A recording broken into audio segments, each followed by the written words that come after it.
Hey, Austin, how are you? I'm doing well, Michael. How are you? I'm so psyched. This is number 3. Number three. We're flying through them here. I think the last one went really well. What about you? Everyone is better and better. Mm. I told you I want to do this for the rest of my life. Yes. Well, good. Well, we're trying to make that happen. Well, thank you all for joining us for episode 3 here, Living Your True Self. And we're going to do another excerpt. We didn't do this last time, so we're going to get back to it and do it this time. What was this one called? This one is called What Being High Did for Me. Ooh, you used to get high a lot, huh? I did. What was your drug of choice? Pot. Pot. You smoked a lot of pot, but did you do a lot of other stuff too? Acid. I did ecstasy, it all, but I mostly beer and pot. It was like a basic Budweiser, Bud Light. So mostly beer and pot was your thing. Yeah. A lot of pot around Fire Island, I assume. Well, this story is probably going to take us back way before Fire Island. Oh, wow. It's going to take me back to my early teenage years. Okay. Wow. And Okay. go from there. I don't even think Fire Island's in here. Oh. In this story. All right. So a little bit of a change of pace here from the last one. But okay. Well, that's good. I'm excited for it. Do you want to just go ahead and get us started? Yeah. Okay. Crowd is pumped. So here we go. I quickly found out that I could ease into society like a chameleon when high. There was no longer the timid, quiet, self-conscious feeling that I walked around with. I still did not come out as gay to anyone, including myself. I knew I had the same-sex attraction, yet it was as if I was an alien, foreign to everyone else. And I could see, but could not be seen. I could see what I liked, and it was hidden from anyone outside of myself. This was enhanced by my partying with pot and alcohol. I could let my guard down and be my jovial self while still maintaining my secrecy about my sexuality.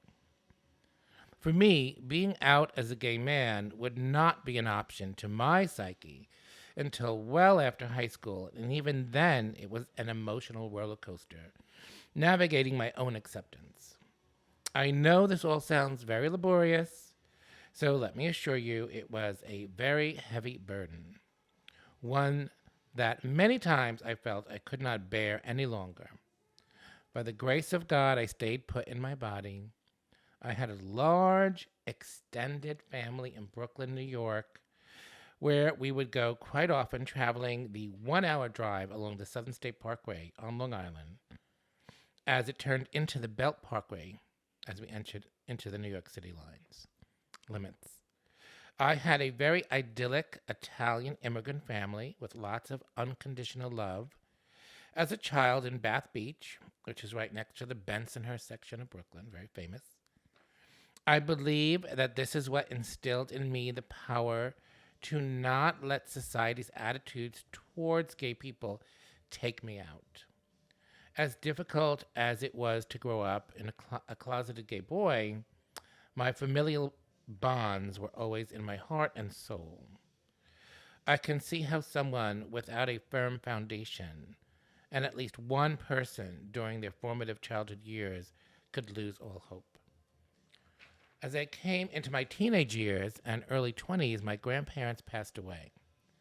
They instilled in me their unconditional love so strongly that it felt like an unseen force was with me all the time, especially when I was careening out of control with my alcohol use.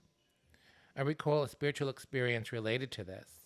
During my nightly forays into the Manhattan gay after-hours sex scene, I would frequently be placed in dangerous situations, as going home with strangers is always a risk, and I was not always having safe sex in my inebriated state. So one night, after a really great time yet again, I woke up still drunk in the middle of the night to what I thought was smoke filling my apartment. What actually happened felt so spiritual and surreal. The smoke flowed to the far corner of my studio apartment, and in a swirl of smoke, my grandma Mamie appeared in full-bodied form, looking dressed just like I always remembered her. I started to get up off the bed, yet before I could, she screamed out, "No! You better stop this right now." I knew she meant my risky behavior. Her son, my Uncle Joe, died of AIDS just a few years prior in January of 1986. And this experience took place that I'm describing in 1991, sorry. I fell right back asleep. You might think that would change me right away. Think again. My addictions did not get addressed until July of 1993, when I had an intervention by my good friends on Cherry Grove Fire Island. So we finally got to your Fire Island, which I talk about in another chapter. So I went right back out there, continued having a gay old time, keeping my angels and guardians and Grandma Mamie and my other grandparents working overtime. Wow. Okay. That was first of all a lot of exciting, interesting things in that story. First of all, why is it so? I guess why back then was it so hard to come out? Was it just completely not accepted? Was your family anti-gay, or why was it so difficult to come out back in the early '90s? That you're talking about. Well, I would say that's not like the early 90s is not when the coming out part happened. So the coming out was 80s, 1980s. And so when you are growing up in the 70s and the 80s, and you're starting to experience your sexuality, back then in those decades, it was not accepted in general by society. Sure. So I'm a young, impressionable, very creative, sensitive kid. I'm not picking up on every cue possible that you're not okay. You cannot be gay. You cannot like other men. You cannot like boys. No. But why? I guess because no one else around you was. Well, by the way, was your Uncle Joe? Was it Joe? Was Uncle Joe, yeah. Was he gay? Yeah, so I had two gay uncles, one on either side of my family. So my family itself was not anti-gay at all. Right. But as a child, and I tell this in different stories, you would be watching the news with your family. And you would see stories, anti-gay, homophobic stories on the television. Right. And so as a young, impressionable kid, you are listening to that. And you're being told, you cannot do this. Right. This is aberrant behavior. You can't be gay. And my family isn't saying anything. We're watching it together, but no one's saying anything. So that's, to me, a silent cue. Just don't say anything. I see. Well, they knew, obviously, Uncle Joe was gay, right? Yes. Did it not at least like occur to you at some point, like, hey, if my Uncle Joe is gay, then maybe this is just normal. Other people are gay too, obviously. It's already in my family. Maybe it's just something that runs in my family. I have nothing to be ashamed of. Did that thought ever cross your mind? Or No. no, no. And why it didn't cross my mind? Because it still wasn't talked about. I had two uncles, okay? And their lovers would always come to all the family gatherings. So it was normal to have their lovers there, but they were not addressed as lovers. They were addressed as friends.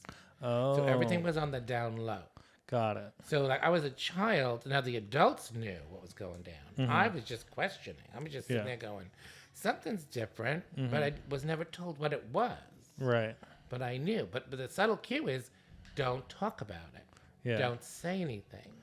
This Okay. is not discussed. That was the message. So again, how old were you roughly in that story? So this story goes through many years. Okay. We'll have to decipher this. Do a little research. Do a little research. So when I start this story, it talks about when I started getting high. So I started getting high at 12 years old. Wow, that's really young. Yeah. Who introduced you to that? So the neighbor girl. The neighbor girl. So we were really close friends. And, she just said, hey, I got this joint. You want to just try this? And Yeah. like I thought I was a regular happy-go-lucky kid. And we go to smoke this joint. And I'm like, holy crap. I didn't know I was anxious because it all went away. Sure. Like all of a sudden I'm like, oh, wow, this is great. And so It was a new world. Yeah. And yes.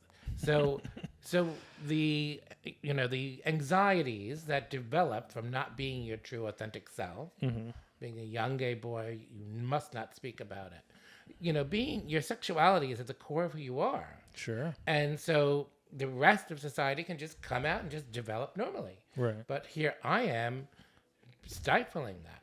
Yeah, and And the pot allowed me to release anxieties about it and blend in more easily. yeah. I guess what I was getting at when I was asking you how old you were at the time, do you think it's easier now for young teenagers or kids, maybe even 12 years old, to come out as gay? Like, do you think it's easier for them now to say it? I mean, honestly, it's not my experience now to know that answer. Sure. We would have to talk to younger people. I would say that the act of coming out is always going to be difficult because, in general, being gay is not 100% across the board accepted. Sure. You know, I can't go walking down the street holding hands and not think about it. I mean, so therefore, it's not 100%. Yeah. You can walk down the street with Stella and you'll be applauded. They will applaud you. They'll be, "Oh, they're a wonderful couple. Oh my God." I might get that, but I also might get a very opposite reaction. Yeah. So that still goes on today. Yeah, but nowadays I see, like, you know, in schools they even have like LGBT days and like rainbow days or like whatever. And like now there's a whole pride parade and a freaking pride month pretty much at this point. And so I just kind of wonder, from someone, you know, who lived through the time that you did when it wasn't so accepted. And now I mean, you're right. It's not overall just accepted by everyone. I understand that. But I definitely think it's much more accepted today than it was then. Absolutely. And absolutely. do you feel any kind of like resentment in that, or are you No. thrilled for that? Oh, or? God, yes. Yeah, so Totally thrilled. yeah. Okay, well, good. Yeah, I mean, I feel the same way. I think it's great now that it's just way more accepted, and you know, we do have these things like pride and all that. I want to go back to the spiritual experience thing you were talking about with your grandmother. You've told me that story before, and I find it fascinating because I'm someone who believes in ghosts and, you know, spirits and all that stuff. How how vivid is that memory for you? And are you sure you weren't just dreaming? I'm sure. I'm quite sure. Yeah? Yeah, I was wide awake. You were wide awake, and then you fell right back asleep. Yes. You weren't terrified. You weren't scared seeing No. your passed away grandmother right in front of you? No, because Seems I like was that'd still scare me. inebriated. I was inebriated. And Oh, so I you was- were. So maybe you were just high. Maybe you were just tripping. No, I wasn't tripping. Are you I was sure? drunk Okay. and fell asleep. Uh-huh. And then Spirit woke me up because I woke right up to the smoke swirling around my body and then making its way. And I watched it, and I'm like looking around going, "Oh, there's a fire in here." Right. And I'm looking around, I'm like, "No, it's not a fire." And then I watched it just go to the corner, and then Grandma appears in full form. Right. Wow. But I was awake. I was very conscious of being awake. Yeah. Yeah. And you mentioned that part still didn't fix your behavior. What part? When was the tipping point for you as far as like, I need to fix this behavior? So you have to remember, this was in the middle of the AIDS epidemic. I'm losing friends left and right. I'm working as a nurse in hospitals, treating people with AIDS, losing patients left and right. This is before medications were saving people's lives. It's quite traumatic, and I'm not even processing it. Right. I'm just working in the war zone. Sort of like soldiers go to war, and you just do what you got to do, and you get PTSD later. Yeah. You know, so that's kind of what was going on, and I was inebriating. I am quite sure. You know, anesthetizing those whatever feelings were going on with the fact that everyone was dying, Right. and so the tipping point for me, because I was fully functioning, never party during work. It was only after work Right. when I wasn't on duty. The tipping point for me was when my friends approached me because they thought my partying was out of hand. 'Cause and, you know, I thought I was just having fun, Right. but they Weren't thought- having fun with it anymore. They were like, "Well, you know, you're fun, but you know, But- let's tone it down a bit." Yeah. Keep your clothes on. It got to my clothes would come off really quickly. So that could have something to do with it. I was quite gorgeous back then. Still am. Of But I course. was I was like, kind of like you, Yeah. Gotcha. very shapely. And anyway, yeah, they decided to give an intervention. And again, I had had run-ins with the law. I had had run-ins, driving and drinking. And so little by little, I would have these events occur that would be like, halt. Do you want to stop now? No. Do you want to stop now? No. Do you want to stop now? No. Right. And so this happens to a lot of people who are having issues with drinking or drugging or whatever. Yeah.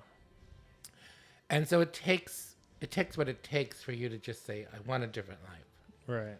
And most people, like I joined AA, most people, they tell you, look to the left and look to the right. Only one of you will survive, because most people cannot do it. It's quite challenging.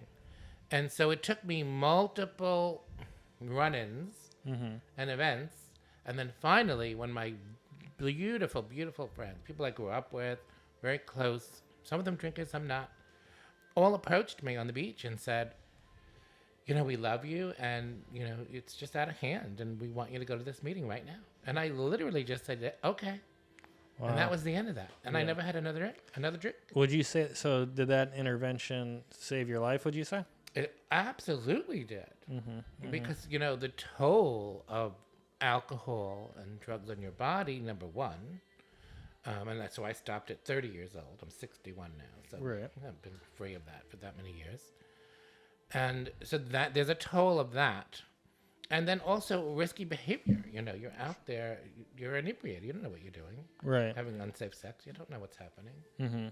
Did that experience, like with your grandmother and that whole spiritual experience you had, like, did that change your view at all on life and death, or maybe what life is after death? Well, I was always open-minded about that. So I always was connected in that way. Yeah. It was like a matter of fact, Right. Okay, Grandma came and visited me. Like, it wasn't shocking to me. Really? Yeah.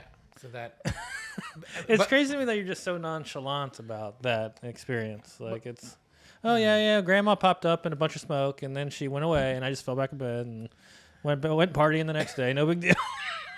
I'm sure it has something to do with the fact that I was drinking. That I was in the middle of that lifestyle. Yeah. I'm sure, again, tamping down the emotions. Yeah. So the enormity of what happened was also tamped down. Right. What if you could go back in time, or like get in a time machine and go and see your young self? What would you say to yourself now? Like, which young self are you speaking of? Like, I'm speaking of give me a year. Okay, let's go back to let's say like a week before the intervention happened. A week before. Yeah. I could remember that.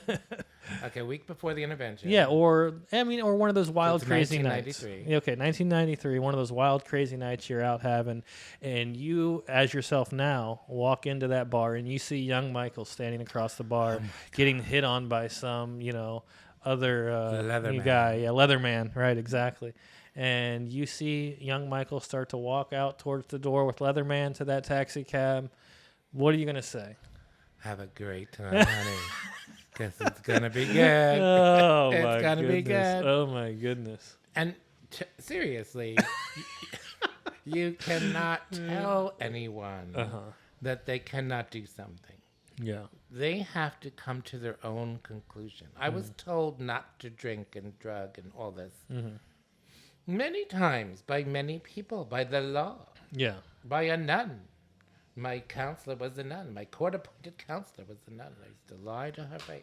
Yeah. Oh, yeah, I'm not drinking anymore. And so she knew I was drinking. So she even knew. I'm not going to tell this boy anything. He's going to run this show out till it's done. Right.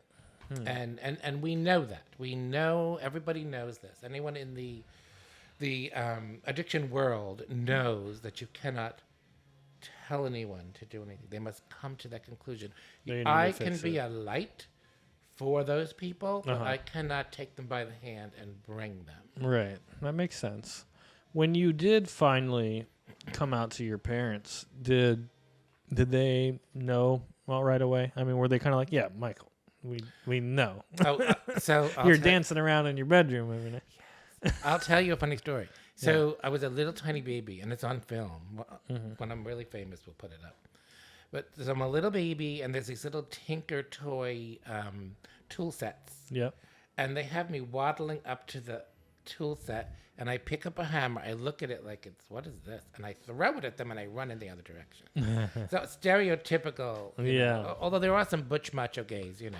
I Sure. just wasn't one of them. Gotcha. So I was pretty, I want to say almost stereotypically just a little bit more feminine, a little bit more creative, a little bit, I don't know, boisterous.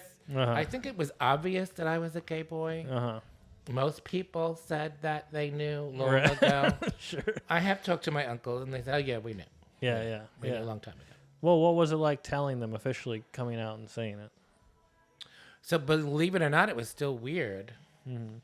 It was. There was a famous gay kiss on television.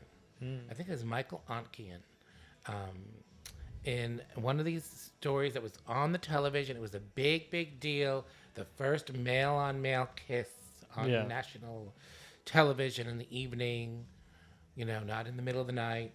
And I remember going to my parents saying, "Do not come downstairs. Me and my friend Medea, we are going to watch this, and do not come downstairs." Oh, really? Like, I was just crazy. Yeah. And they're like, "What the fuck? Okay, fine." So we watched this thing, and then it was a big deal to us. And my parents are up in the living room. We're downstairs in the great room. And she goes home, and they're like, "Do you want to tell us something?" "All right, if you want to force me." "Yes, I'm gay." I mean, it was like a weird thing like that. Yeah, gotcha. Yeah. You know, so it was strange. It still was strange. And having two gay uncles and them living with their two gay brothers. Well, yeah, which to me, I mean, It wasn't completely. Again, that's the weird part. Society, even in your own parents who had gay siblings, right. it was not acceptable. Yeah, and It was not. We remember we're going back to the late 70s, early 80s. right. So when I came out, I was probably 19 years old. You know, that's Wow. a long time ago. Yeah.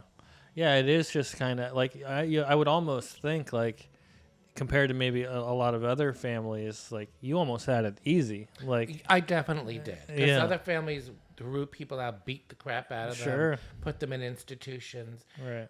And you have to remember, you could have been put in an institution by Right. your family if you were gay. Right.